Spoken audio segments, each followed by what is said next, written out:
You know your own child better than anybody else. Some children like to have eye contact. Some like to kind of be distracted while you're chatting to them. Some like a little hug. Some like you to be sat side by side. So it depends on what works best for your young person. All of the emotions that a child might feel are absolutely valid. That's a key part of this emotion coaching. Yeah. By setting these boundaries, that can actually allow our children to feel really safe and secure when they've got those limitations in place. Yeah.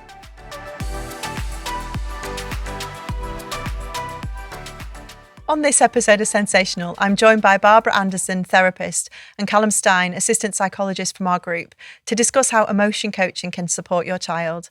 They discuss the approach, including how you can help them to understand and verbalise emotions, and tips to explore healthy coping strategies, ultimately promoting emotional regulation and resilience. Before we dive in, I have a favour to ask. Don't forget to like, comment and subscribe. Your support helps us to reach more listeners and continue important conversations about neurodiversity. Let's begin.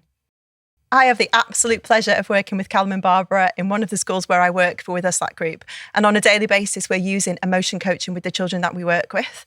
So I wonder if you could help us to understand emotion coaching that could be used from a home point of view. Yeah, absolutely. Hi, Laura. Nice to see you again. So emotion coaching is all about helping your children to be able to understand, identify and manage some big emotions that they might be having. So it's like mentoring. So it's parents, caregivers helping your child to understand the big feelings that they might be feeling. And by doing this, it's an absolutely fantastic skill to be able to help our children and support your children to develop their emotional intelligence. Yeah, for us, it's just another tool in the toolkit, isn't it? Absolutely, yeah. just another tool, isn't it, in the toolkit? So there's a couple of steps to the to be able to develop the emotion coaching and to help support your young people with it. So the first step would be to make our young people aware of the emotion that they might be having. So by saying things like, I can see that you're finding things a bit tricky right now, or I can see that you're having some big feelings, so that they can feel heard and seen, and that you've been able to identify that they're having a bit of a tricky time. And you're showing that you're in this moment where things do feel big or tricky, you're coming up alongside them. Absolutely. You're right there. Absolutely. And you're supporting them, aren't you? And then connecting with that young person is really important. So you know your own child better than anybody else. Some children like to have eye contact. Some like to kind of be distracted while you're chatting to them. Some like a little hug. Some like you to be sat side by side. So it depends on what works best for your young person. And then using words like saying, I understand that, things are a bit tricky for you right now. Yeah. Let's talk about this. Let's see how I can support you through this. Yeah. Listening and validating what they're feeling is really, really important. And I think as parents, and I'm a mum of 4, so we just want to fix things really quickly, don't we? Yeah, you do. But actually with emotion coaching, it's not about that. It's not about fixing the problem. It's about understanding and listening and helping our young people to work through that problem and being able to name the emotion. That's. I think that's what I was just thinking in my own head. It's like helping them to come to their own realisation further down the line. Oh, I remember that time when mum or granny or dad supported me with that feeling. Yeah. I recognise that I might be feeling that feeling again, and I know now what to do. It's about bringing them through that process, isn't it, really, and not fixing it. Absolutely, and not rushing in, as you say, and trying to come up with a solution for them. It's giving them the tools to come up with their own solutions, really, isn't it? Yeah. And then we look at things like just labelling that emotion for them, so young people can feel what they're feeling, but sometimes they don't know what that feeling means. So we can see that they might be having a particular emotion that might be sadness, there might be anger, or they might just be feeling giddy. But it's about naming that, so saying to them, like, I can see that you're feeling really angry right now, and that's okay to feel that way. We do a lot of wondering, don't we? Yeah. I wonder if you're feeling, or I can see, and then maybe naming what some of the things that we could see, like scrunched up hands or, a furrowed brow. I wonder if that means that you feel. 100%. It's about guiding that as well, not necessarily rushing in for a label for them, but saying, I know when I'm, like we're saying, furrowing my brow or we're scrunching up my fists, that might mean I'm feeling angry. Yeah. Do you think that might be what's going on here? That kind of wondering aloud, pondering and letting them choose whether that's appropriate to them or not in that moment. I think that's really validating, isn't it? Because that's what we want ultimately, is for our young people to be listening to what their body's telling them. And by that wondering, they stop and wonder and think, oh, I wonder if that is what my body's telling me. 100%. Yeah. And then next time when they feel those feelings, they'll be able to understand what that emotion is that's connected to it, won't they? Yeah, absolutely. And then the last step in emotion coaching is about putting some limitations and boundaries in place. So we're talking about the feelings and the emotions being valid and being true to themselves, but setting some boundaries. So saying things like, I understand that you're angry and that's okay to feel like that, but what's not okay is that you hit your little brother, or what's not okay is that you broke the TV. Yeah. So that by setting these boundaries, that can actually allow our children to feel really safe and secure when they've got those limitations in place. Yeah, you are setting that sense of safety, aren't you? We need to keep the 100%. environment safe. We need to keep other people safe. And we need to keep you safe, So, and those boundaries are super important for that kind of thing. 100%. And we're talking there a little bit, aren't we, through what you've just said, through the steps of emotion coaching, a little bit about co-regulation. But I wonder if you could give us a little bit more insight into how co-regulation works alongside emotion coaching. Yeah, sure. Absolutely. So, when we're using emotion coaching, it is a great tool for that co-regulation, for supporting our children to feel safe again. And obviously, a lot of the time with our young people, these big feelings, they get a bit out of hand inside of your body, and we start to lose control over our body. So co-regulation is about giving them the opportunity to start to come back into control of their body and come back to that sort of baseline level. What's really important for co-regulation in particular is about both parties being regulated. Absolutely, yeah. So as easy as it is to say and not always as easy to do in practice, it's about, if you're the adult there trying to support that co-regulation, it is really crucial that you yourself are regulated. You're in control of your emotions, even if it's a very stressful situation, even if something big has happened prior to this and, there's been an argument or a fight or something's broken.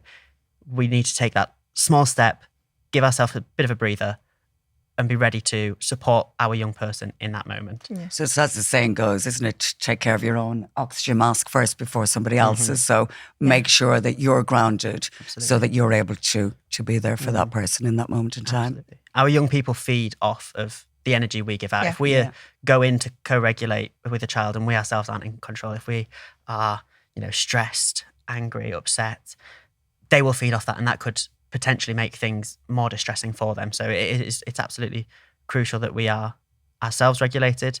It's also crucial that the environment is safe as well.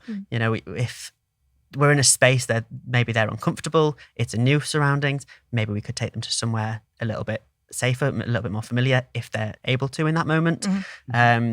If not, is there something we could be doing to help them? Is there, an older brother screaming and shouting still that we could, maybe he's more regulated, that we could move out of the room? Yeah. Is there toys or objects that we're getting really fixated on that we could move out of the room while we do this emotion coaching? Or the other way around. Yeah, is it noisy? Absolutely. It might be really noisy for them, We maybe need to be thinking about some of those sensory things going on in the environment. We might need to, as well as taking things away that might be distracting or kind of escalating the situation, maybe bringing some things in that help to calm the body, that help to regulate, that can help to kind of maybe reduce some of that intensity in the situation. Yeah, so absolutely, brilliant. And then the other key thing I'd think about when we're co-regulating is about that opportunity to model. So showing that young person what it looks like, normalizing that absolutely everybody has these really big feelings and that we all have to manage these ourselves. So, saying, I sometimes when I'm angry, this is what I do. I might take a little break. I might go for a walk. I might do some breathing exercises. I might have a familiar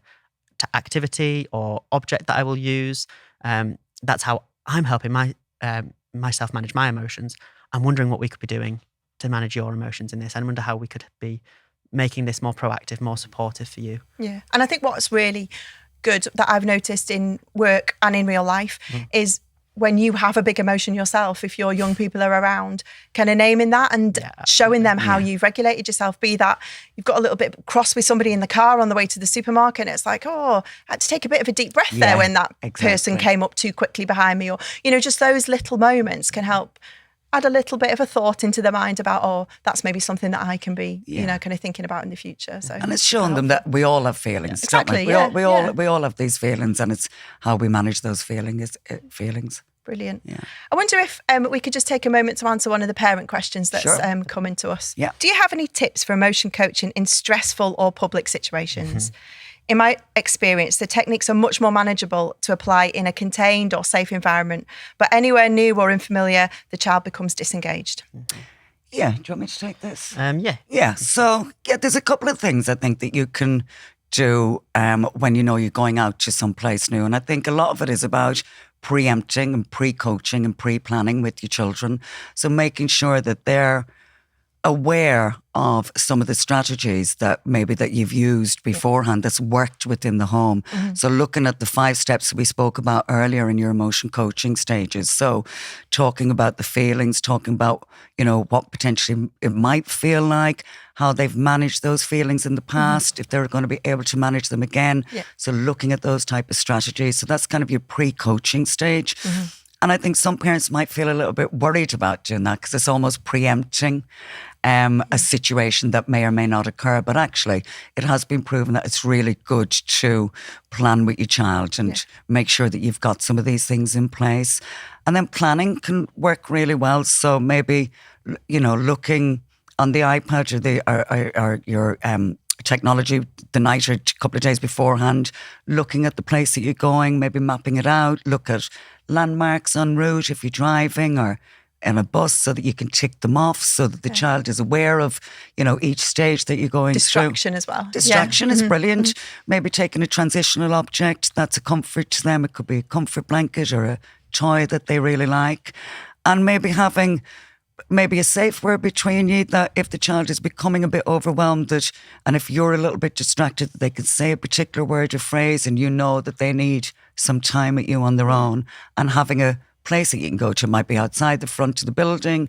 It could be into a bathroom or a quiet spot for them. So having all that planning in place. And then I think, Callum, you mentioned a bit earlier about staying grounded, isn't it? Children feed off our own feelings. So it can feel really overwhelming for a parent if you're out in public and your child is becoming dysregulated. But it is about trying to block out that outside noise and just be there in the moment with your young person and just validate them, spend time with them, get down to their level and just support them and help them through that time. Yeah. I absolutely love that idea of the safe word because it says we're in it together, doesn't it? That even if things feel a little bit tricky, we can get through this kind of together. So that's a lovely bit of advice. Thank you very much. Good. So we're having a little bit of a think now about communication when we are in a situation where we're using emotion coaching. Can you tell us any communication or language strategies that might help when we're using emotion coaching? Absolutely. So what I was saying before about modeling is really important, and that should be coming through in your communication and language as well. So not only are we thinking about the way we present ourselves to our young person, so we want to be getting down on their level. We also want to be talking, like I was saying before, about the emotions we may be experiencing. And we also want to do it in a non-judgmental way. All of the emotions that a child might feel are absolutely valid. That's a key part of this emotion coaching. What we really don't want to do is create a feeling of shame around a particular emotion. And sometimes that can creep in through the way we're talking. If we ourselves are coming off baseline, if we're becoming stressed, we might accidentally start to blame the feeling rather than blaming the behavior. And that's something we really need to be conscious of when we're supporting a young person.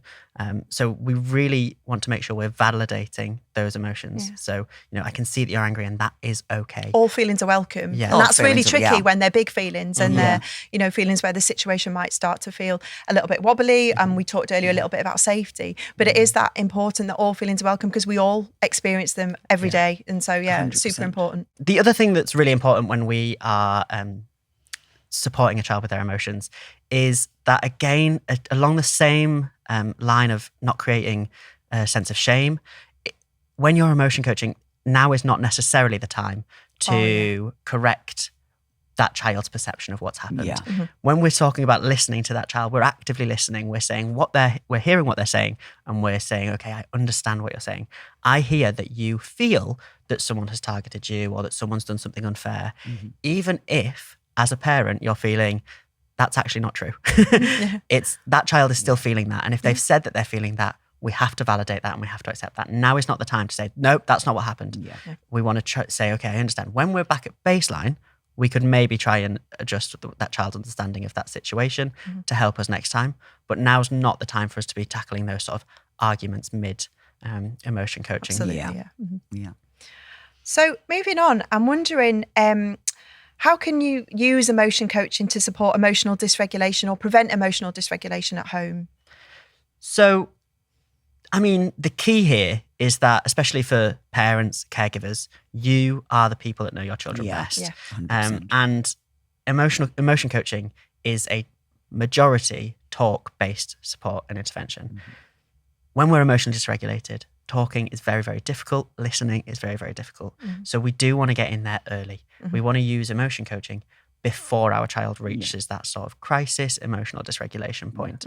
Because talking can be really stimulating as well for a young person when they're at that heightened stage and when they're dysregulated. So as Callum said, sometimes silence is golden. It's a little golden nugget, isn't it? And it's, as Callum said, you know your own child. Sometimes you can see the body language. You can see that, the fists are closing or the shoulders are up or they're starting to get a bit giddy. So it is about getting in early and using those steps that we talked about earlier, implementing those as soon as possible to help keep that child at baseline and co-regulate with them.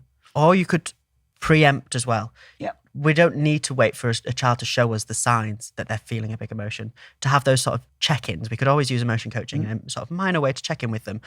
We can't predict everything. There are going to be times when there may be sensory things that may cause our child to become emotionally dysregulated. There may be changes to timetables. Those are things that are very, very natural. And saying, I've noticed that this has happened. I was just wondering how you might be feeling about that. When I know sometimes when we have a big change to our day, that might make you feel a bit stressed. It makes me feel a bit stressed. How are you feeling? And having that point to check in and coach them through that. Because the worst case scenario here is they say, no, I'm fine. And that's great. Otherwise, you can use your emotion coaching to talk them through that. Yeah, and not being frightened to do that. I think I kind of touched on that earlier. I think sometimes we are nervous, aren't we, as parents or caregivers about preempting things because we think we're going to spark something up. So it's not about that. It's about being okay by saying, I'm wondering if this may be happening for you, and not being frightened of what that response might be, and knowing that you've got this emotion coaching in your toolkit to be able to bring in. And we do that as adults, don't we? We do check in with each other. We check in with each other when we're in school. And I think it's about working our way towards being confident enough to be able to do that, so that then when there are bigger feelings or there are feelings that are tricky, our children are in a space where they can share that with us, where then we can start to have those conversations and discussions about how to support and move that forward. So absolutely, they're really important tips. Thank you. Yeah. So we're coming to the end of the podcast now, which is sad for me. I'm going to have to let you go. But I'm just wondering, before you go, if there are any myths that you would like to dispel around emotion coaching, or any things that you'd like to share just as a final point. Barb? Yeah, I mean, I think some people think emotion coaching is almost like kind of mollycoddling our young people, isn't it? And excusing behaviours. But, it is a myth. It's not about that. It's about talking about the feelings and the emotions, and then we put the boundaries in place for the behaviours. So don't be afraid to use it. It's an absolutely fantastic tool to use with our young people. Thank you. And Callum? Yeah, I think we ourselves today have been guilty of talking about emotions. And when we're talking about emotions, we're talking about angry or sad or frustrated. Yeah. All emotions, like we were saying earlier, are valid. All emotions can be coached through. For some of our young people, all of our emotions are very difficult to experience. Excitement can be really tricky. Yeah. Nervous can be really tricky. So don't be afraid to use emotion coaching for all of these emotions. It's not just about those that might cause us challenging behaviours. Those ones that might cause us to get a bit giddy and a bit excited and lose our control of ourselves as well. Those are still emotions we can use emotion coaching for. Brilliant. Thank you so much for joining me today. It's been lovely to have you on the couch, two familiar faces. And to everybody listening today, thank you for joining us on SENsational.